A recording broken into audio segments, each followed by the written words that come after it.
वही तारका राम लक्ष्मण को देखकर खाने के लिए दौड़े। तो गुरु विश्वामित्र बोले, हे राम, आप तारका को मार दो।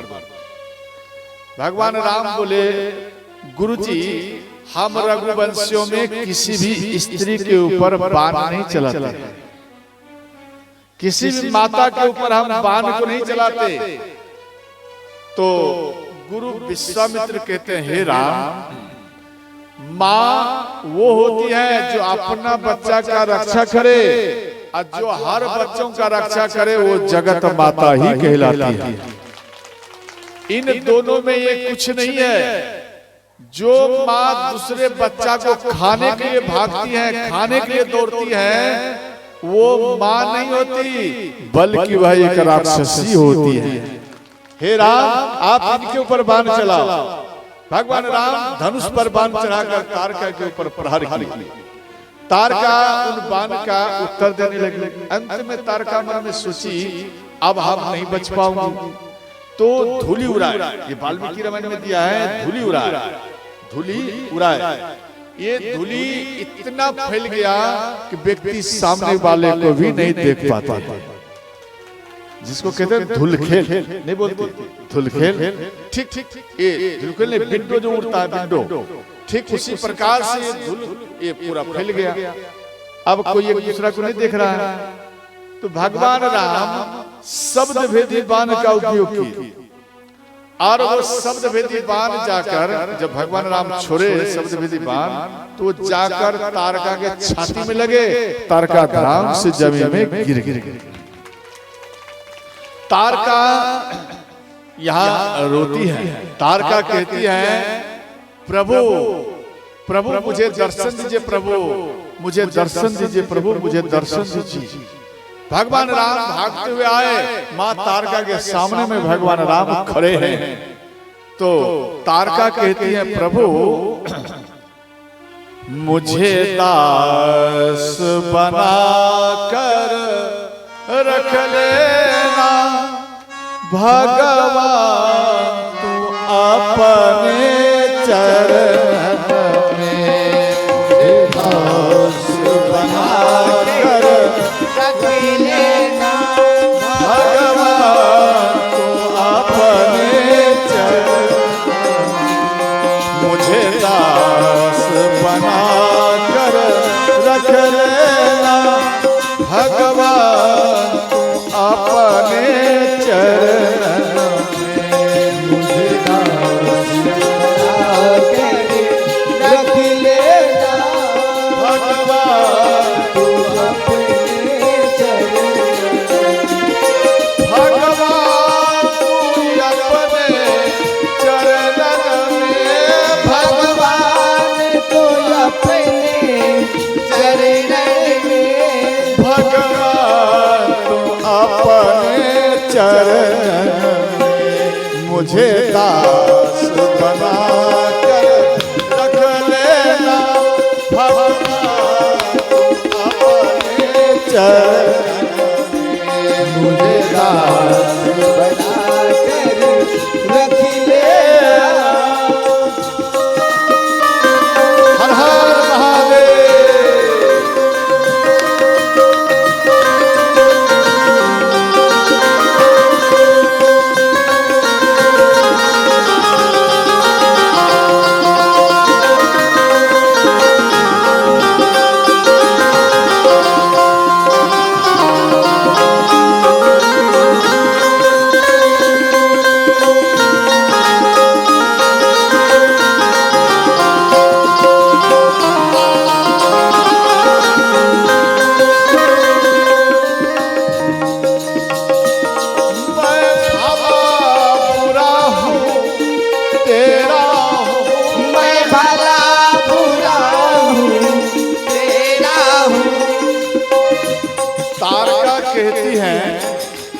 तारका भगवान राम को कहती हैं, प्रभु मैं जैसा भी हूँ आपका हूँ, भला हो या बुरा हो, प्रभु मैं आपका हूँ। मैं भला बुरा हूँ तेरा हूँ, मैं भला बुरा हूँ तेरा हूँ,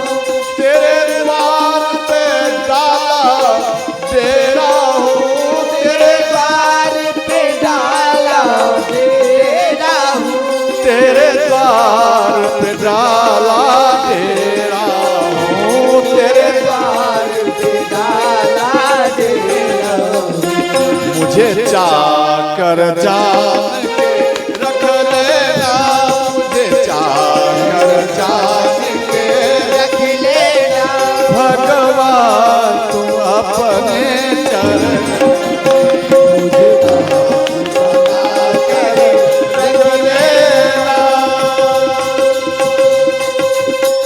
बोलो शंकर भगवान की।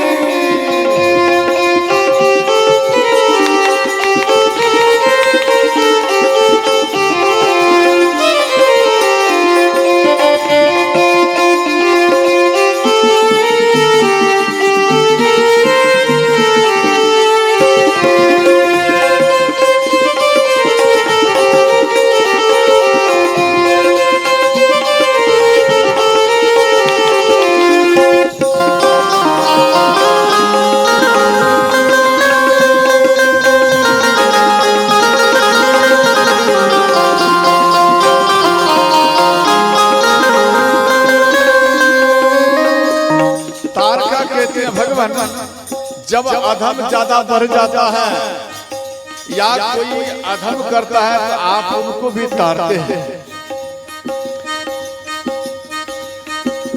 जब अधम से अधम को तारा है, जब अधम से अधम को तारा है, जब अधम से अधम को तारा है, जब अधम से अधम को तारा है, उसमें ही नाम हमारा है, उसमें भी नाम हमारा।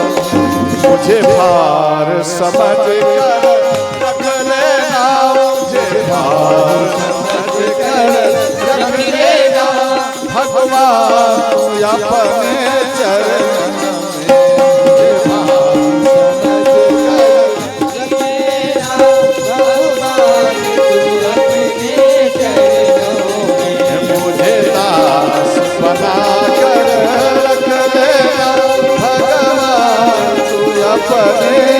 चरण में मुझे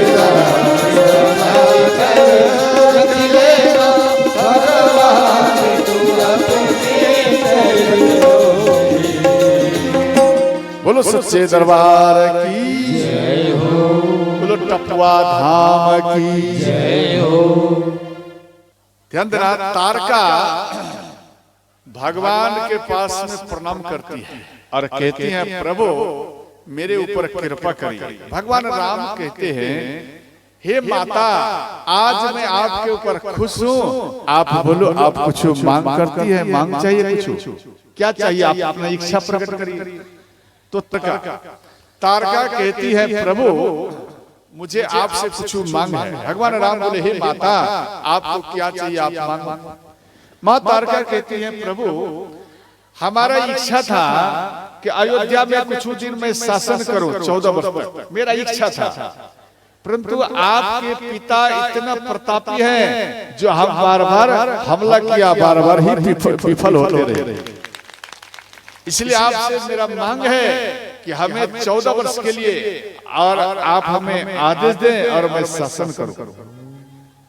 तो भगवान राम बोले हे माता तथास्तु, ऐसा ही होगा, परंतु एक वचन देना पड़ेगा कि आपका 14 वर्ष जब शासन होगा तो उस शासन में एक भी व्यक्ति का मृत्यु नहीं होनी चाहिए। तो तारका बोली प्रभु वचन दिया, परंतु मेरे तरफ से एक और वचन है कि जब किसी का मृत्यु नहीं होगा तो किसी का जन्म भी नहीं होगा, ये भी मेरा वचन रहा। तारका मर गई, तारका मर गई। भगवान राम विश्वकर्मा भगवान को आह्वान किए, विश्वकर्मा भगवान प्रकट हुए। भगवान राम हाथ जोड़कर निवेदन किए प्रभु मां तारका के शरीर से आप 2 चरण पादुका, उनके हड्डी से 2 चरण पादुका बनाई, और जब हम चित्रकूट जाओ तो वो चरण पादुका हमें चाहिए। ये प्रथम कल्प की कथा है, ये चरण पादुका हमें चाहिए। और वो भगवान राम को चित्रकूट में विश्वकर्मा भगवान चरण पादुका दिए और भरत जी वही चरण पादुका को लाकर नंदीग्राम में रखे और उसी से संबोधित कर वो चरण पादुका से राजपाट में काम करते थे भरत, और रात में वो पहरा देते थे। चरण पादुका बैठते नहीं थे, रात भरी पहरा देते थे कि राम के वियोग में कोई मर ना जाए, क्योंकि भगवान राम को वचन देकर आए। समझ गए? ये हुई प्रथम कल्प की कथा। और ये अदर जो है ये माँ के कई जितना बार ये वन में इनको दिया है राम को, तब तब वही चरण पादुका लाल कपड़ा में लपेटकर राम के हाथ में दिया है, और वो राम चरण पादुका लेकर वन में गया और उसी को चित्रकूट से भरत जी बार बार मांग कर लगा। इधर तारका मर गई, प्रातः काल हुई तो गुरु महाराज को कहते हैं आप यज्ञ प्रारंभ करिए। तो इधर यज्ञ प्रारंभ है, उधर मारीच आए। भगवान राम में सोचे मारीच का भी काम है, बिना फन का बाण चलाए। मारीच के शरीर में लगा। लंका में एक अरिष्टगिरी नाम का पर्वत है, उसी पर्वत में जाकर मारीच गिर गए। और ये बाण का प्रहार से वो मारीच का बुद्धि ठीक हो गया, और वो गुफा के अंदर में रावण के डर से वो राम राम का ही जाप करने लगे। और इधर सुबह हुआ है, भगवान राम सोचे इनका कोई आवश्यकता नहीं है, इसलिए एक बाण चलाए और सुबह का राम नाम सत्य हो गए। अंत में मुनि के यज्ञ कंप्लीट हुए, और प्रातः काल में जनकपुर से एक पत्री आई और उन पत्री को पाठ किए। तो गुरु विश्वामित्र बोले, हे राम लक्ष्मण, आप दोनों इस कुटिया में रहिए और हम जनकपुर जा रहा हूं, धनुष यज्ञ है। तो भगवान राम कहते हैं, गुरु जी ये लक्ष्मण हमें बार बार कहता है कि भैया हम जनकपुर जाऊंगा, जनकपुर जाऊंगा, हम कभी गया नहीं, एक बार देखूंगा गुरु जी के साथ में। ये बार बार हमको तंग कर रहे हैं, गुरु जी आप ही इनको समझाइए। लक्ष्मण मन में सोचे, हम तो भैया राम को अभी तक कुछ नहीं बोला हूं, इसका अर्थ है भैया राम का ही जाने का इच्छा है, इसीलिए मेरे ऊपर ही ये बेल फोड़ रहा है। जनकपुर जाने का भैया राम का इच्छा और मेरे ऊपर ये प्रहार कर रहा है। तो गुरु विश्वामित्र समझ गए। तो अंत में राम को बोले, आप दोनों भाई मेरे साथ चलो। इस प्रकार से भगवान राम और लक्ष्मण गुरु विश्वामित्र ये आ रहे हैं। तो गौतम ऋषि के आश्रम में आए। इनकी कथा हम कल परसों सुनाऊंगा, ठीक है? तो ध्यान देना, एक कल ही सुनाऊंगा। इधर गंगा माता के किनारे में आए। श्री गंगा माता के चरण में भगवान राम प्रणाम किए और गुरु विश्वामित्र बोले कि आपके ही पूर्वज गंगा माता को लाए। भगवान राम बोले, प्रभु हमें विस्तार पूर्वक सुनाइए। तो गुरु विश्वामित्र बोले, हे राम, एक आपके ही वंश में राजा सगर थे, उनकी दो पत्नी थी, सुमति और केसनी, परंतु एक भी संतान नहीं थे। पुत्र की प्राप्ति के लिए भृगु ऋषि के आश्रम में आकर तपस्या किए। भृगु ऋषि प्रसन्न होकर इनको दर्शन दिए। केसनी को आपकी माँ बड़ी है, केसनी राजा सगर के पत्नी है, बड़ी केसनी, वो वर मांगी कि एक संतान चाहिए। तो राजा ये भृगु ऋषि बोले, तथा। सुमति के पास में आकर कहते हैं, आप वर मांगो। तो सुमति बोली कि गुरुजी, हमारे वंश में बेटा का ही अकाल पड़ता है, एक दो बेटा लेने से क्या लाभ, आप एक काम करिए, हमें 60,000 बेटा प्रदान करिए। तो इसमें 60,000 बेटा होने का इनको आशीर्वाद दिए और एक प्रसव की तुमरी दिए। और बोले, देखो जब किसी को संतान हो जाए तो आप इसी प्रसव की तुमरी में आप बेटा को याद करना, बेटा सब प्रकट हो जाएगा। सुमति प्रसव तुम बरी सोई, भय सुत प्रगट कही मुनि जोई राम। सिया राम जय जय राम। जोर से सिया राम जय जय राम। एक ही कहो एक सुत होना, दूसरी 60 सहस्र गुण लोना। राम सिया राम जय जय राम। राम सिया राम जय जय राम। मंगल भवानय ओ मंगलहारी,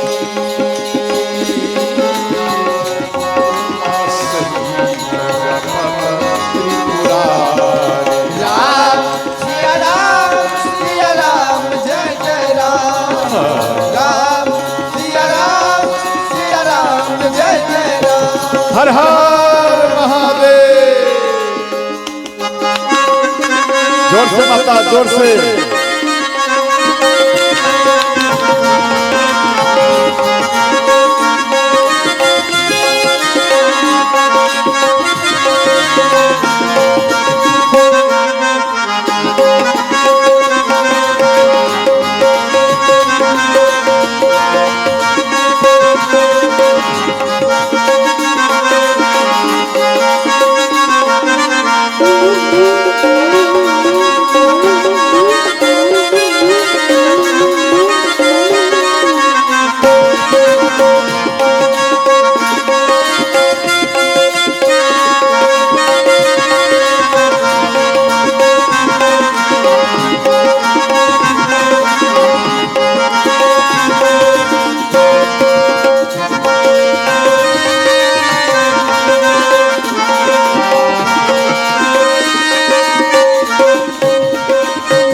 राजा सगर अपना घर में आए, समय आने पर किसने एक बेटा को जन्म दी और सुमति 60,000 पुत्र का याद किए। प्रसव के तुमरे में छोटे छोटे कीड़े के समान प्रकट हुए और ये सब बेटा धीरे धीरे बड़े हो गए, सबके विवाह हो गए।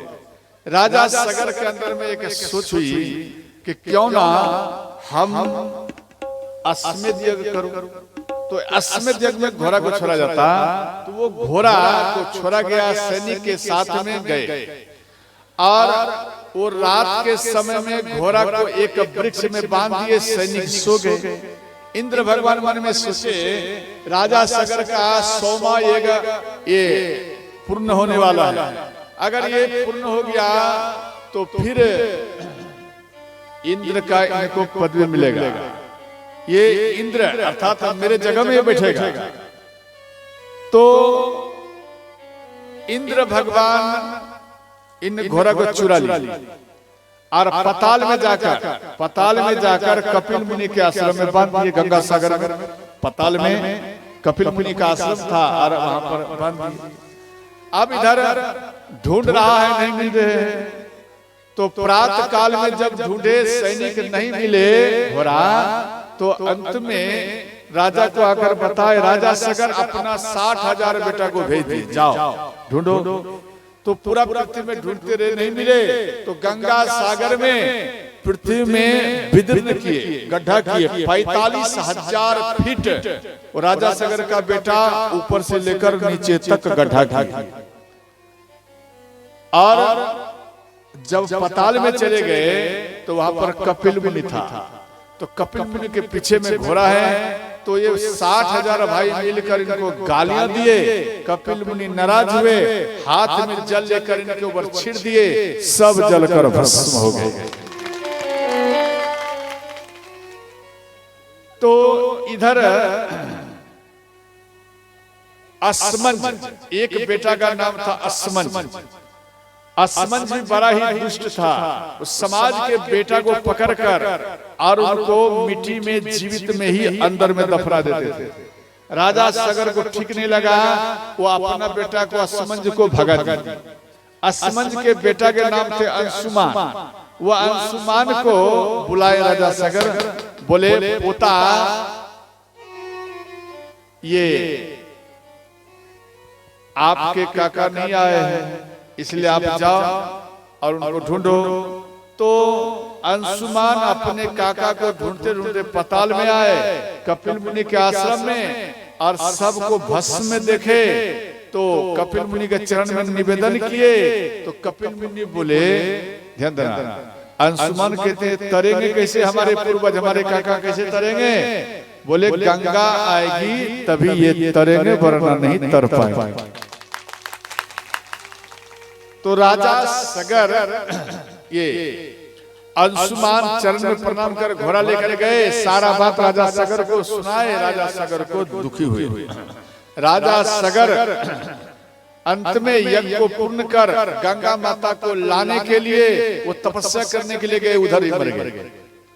अब अंशुमान मन में सोचे हम भी जाऊं। अंशुमान के बेटा हुए दिलीप, अंशुमान के बेटा दिलीप को बाय जबरदस्ती में इनको राजगद्दी में बिठाए, और अंशुमान भी तपस्या करने के लिए गए गंगा माता को लाने के लिए, परंतु उधर ही तपस्या करते करते वो भी मर गए। राजा दिलीप को एक भी संतान नहीं है, और ये 2 विवाह किए, फिर भी इनको एक भी पुत्र की प्राप्ति नहीं हुई। तो फिर भी ये राजा दिलीप तपस्या करने के लिए गए। एक पत्नी का नाम सुदक्षिणी, एक का नाम दक्षिणी, 2 रानियां थी। अब राजा दिलीप तपस्या करते करते ये भी मर गए।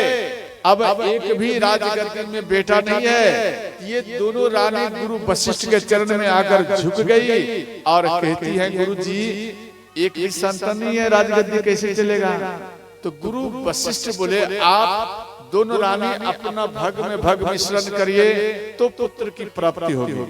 तो दोनों रानी भग में मिश्रण किए, दोनों का तेज एक घड़ा में गिरे, और इन दोनों के तेज के पावर से एक बालक प्रकट हुए, जैसे गुब्बारा के अंदर में जल भर दीजिए और उसको रख दीजिए तो वो फैल जाता है। तो उसी प्रकार से वो बालक जब प्रकट हुआ तो वो फैल जाते थे। तो क्यों? उसमें हड्डी नहीं है। माँ के तेज से ये मांस की उत्पत्ति होती है, समझ गए? पिता के तेज से इस शरीर के अंदर में जो हड्डी है, ये हड्डी का ही प्रागट्य होता है। इसलिए पिता का तेज नहीं था। इसलिए तो गुरु महाराज के शरण में इन बालक को ले गए। गुरु महाराज देखकर अंत में हाथ में जल लेकर प्रसन्न होकर उनके ऊपर छिड़ दिए। तो उस बालक के शरीर में हड्डी प्रकट हो गया और वो तुरंत सामने में खड़े हो गए। गुरु विश्वामित्र इन बालक का नाम किए कि देवी, आप दोनों के भग में भग मिश्रण करने से ये बालक प्रकट हुआ है, इसलिए इन बालक का नाम होगा भगीरथ। बोलो भगीरथ महाराज की जय हो। तो भगीरथ महाराज कुछ दिन राजगद्दी में बैठे। इनका एक बेटा था काकुत्स। काकुत्स को बाय जबरदस्ती भगीरथ महाराज इनको गद्दी में बिठाए और भगीरथ महाराज तपस्या करने के लिए आए। तो ब्रह्मा जी इनके तपस्या पर खुश हुए, बोले बेटा वर मांगो। तो महाराज भगीरथ कहते हैं, प्रभु हमें गंगा माता चाहिए। तो ब्रह्मा जी बोले, अगर गंगा माता चाहिए तो आपको शिव को प्रसन्न करना पड़ेगा, क्यों? कोई धारण करने वाला तो चाहिए। तो महाराज भगीरथ फिर शिव जी का याद किए, शिव जी दर्शन दिए और शिव जी खुश हो गए, बोले हम गंगा को धारण करूंगा। ये बात गंगा माता को मालूम पड़ गए। गंगा माता, ध्यान देना, पूर्णिमा के बेटा विरज के बेटा विश्वक की एक बेटी थी देवकुल्या। वो तपस्या करके विष्णु भगवान को प्राप्त की और अंत में उनके चरण में वो समा गई। वही देवकुल्या गंगा माता के रूप में प्रकट हुई, ब्रह्मा के कमंडलों में आई। और ये देवकुल्या के अंदर में, ये गंगा के अंदर में अभिमान आ गया। शिव जी अपना जटा में हमको धारण करेंगे। अरे हम तो स्वयं ब्रह्मलोक से जब चलूंगी ना तो शिव जी को ही लेकर हम पाताल में ही चली जाऊंगा। इनके अंदर अभिमान आए। शिव जी इस बात को जान गए। शिव जी कसकर जटा को बांधे। अंतरयामी शिव ही उपाय निज सिर चाता सु आगम बनाई। राम सिया राम राम जोर से बोलिए। सिया राम जय जय राम। मंगल भवन ओ मंगलहारी ओम सहित जपत त्रिपुरारी। राम सिया राम जय जय राम। राम सिया राम जय जय राम। हर हर महादेव।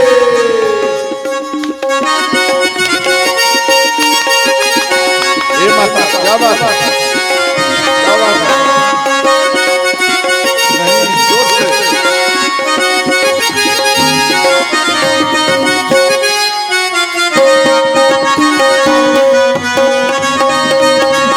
इधर ध्यान दीजिए, इधर।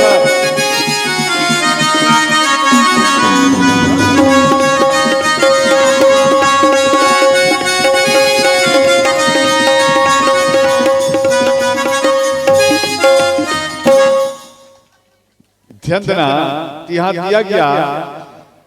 अब इधर हाहाकार करते हुए गंगा माता ब्रह्मलोक से चली, शिव जी के जटा में आई। 1 महीना तक लग गया, 1 महीना। और उस शिव जी के जटा में घूमते रही, फिर भी इनको मार्ग नहीं मिला इधर उधर जाने का। अब सोचो, तो गंगा माता के अंदर में जो अभिमान था वो मिट गया। अब सामने में प्रकट होकर हाथ जोड़कर विनती करती हैं कि भोलेनाथ आप हमें क्षमा करना, मेरे अंदर में अभिमान आ चुका था और अब मेरा अभिमान मिट चुका है। तो भगीरथ महाराज को बोले आप तेज रथ का व्यवस्था करो। तो देवता लोग तेज रथ दिए और वो पटना देते हुए कहलगांव या भागलपुर ये सब देते हुए समुद्र में गए। तो हाँ, ये टपुआ देते हुए भूल गए थे।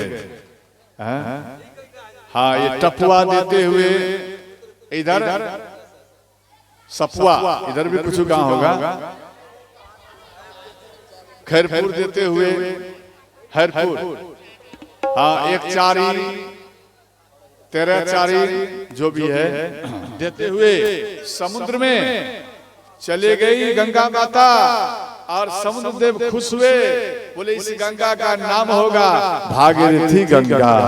बोलो गंगा मैया की जय हो।